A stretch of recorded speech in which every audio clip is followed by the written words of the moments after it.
Hey folks, I'm Kris, and today I want to show you how to get from a number to this.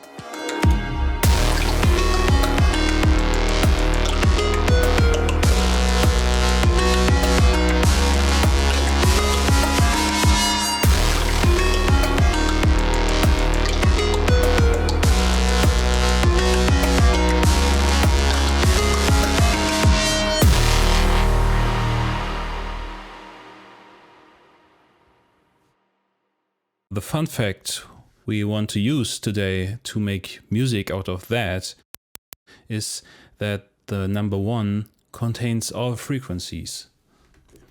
But let me show you real quick. Here we see my audio production software, also called DAW, Digital Audio Workstation. And here we have a spectrum analyzer, which shows what frequencies we have in here. Low frequencies to high frequencies, and this is an oscilloscope which shows the signal we hear over time. Sometimes you can see here the one number, and down here we see the spectrum. And as you can see, the signal contains, like I said, every frequency the human ear can perceive. And if we use a filter on the signal, we can form it to our likings. For example, I have a low pass filter on here now. Let me step up the gain a little bit. So you can see or hear how the higher frequencies vanish. To get a better understanding what's happening here exactly, you can imagine this one number as a drumstick and the filter as a drum. And the one number is used as an impulse, as a trigger for this filter to answer. And this filter in particular is a recursive filter, which means it uses its own output back again into its own input. And that's called infinite impulse response. And the cool thing is that we can have a gain at the frequency where it will cut off. This is called the resonance. And if we really overdo it and get nearly to the point where it gets unstable and distorts, we get a tone. And that's nothing else like an oscillation, like a sine wave. As you can see, on the top, on my oscilloscope, you see a sine wave. And this fact is the one I use today to make music out of it. Every instrument you will hear today in this project is based on this trick, and every instrument uses more or less effects afterwards to get specific sounds. For example, the fundamental for our song has to be a kick drum. And so the cool thing about my DAW of choice, which is Bitwig, is that everything is modular. And so we can modulate the filter frequency and the resonance during playtime. And what I did is I changed the frequency from very high frequencies to very low frequencies over time, and then we get something like this. It's essentially a kick drum. So the cool thing is that we can change the kick drum parameters over time in our song. So in the beginning, the kick drum sounds like this.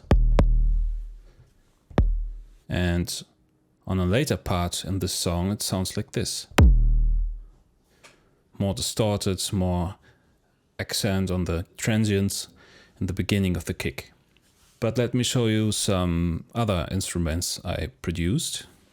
For example, this cool, I don't know what it is, but it sounds special. And the fun thing is these parameters are modulated randomly over time. So I don't have exact control over it, but it has the same character over time. So every time I hit a note, the instrument sounds a little bit different.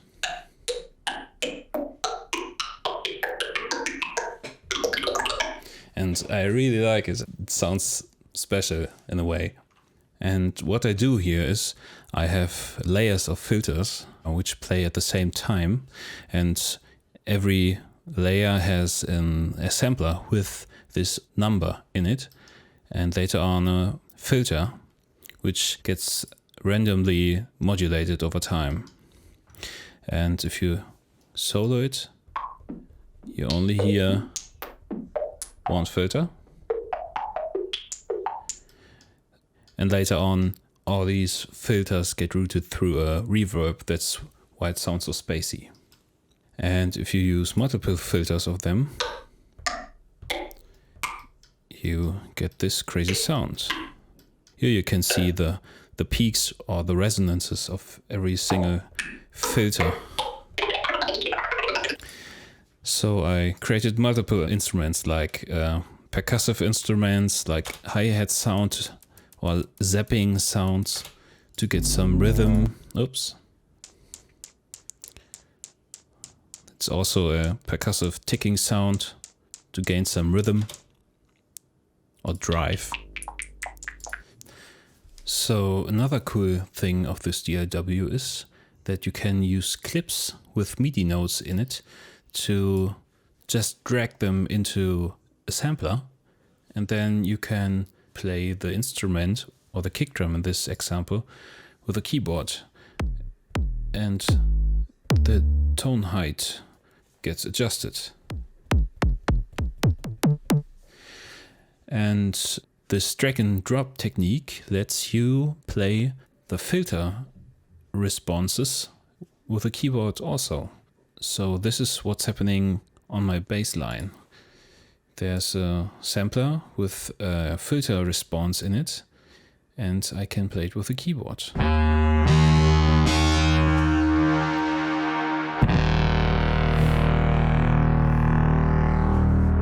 I love it.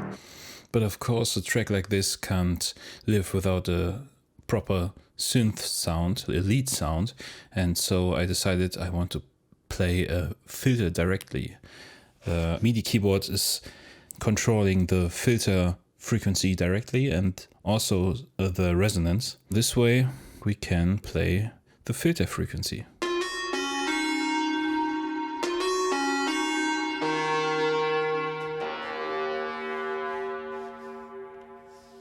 My snare sound, on the other hand, is a happy accident, as Bob Ross would say. As I dropped a MIDI clip into the sampler on the snare channel, a noise appeared, a white noise.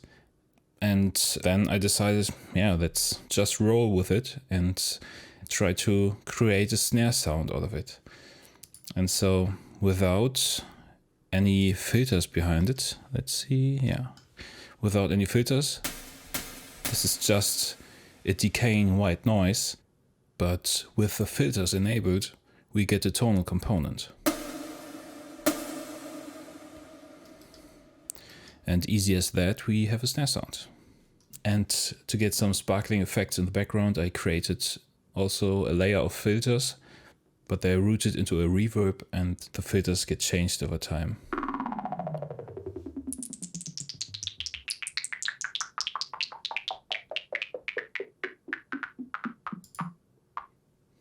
And last but not least, I had another happy accident.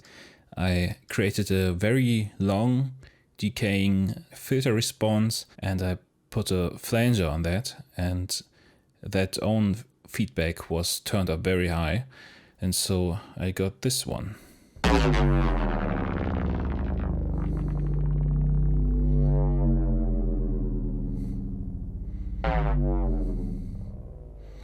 It's ever evolving, shifting around, and it's just awesome to listen to. Yeah, that's about it.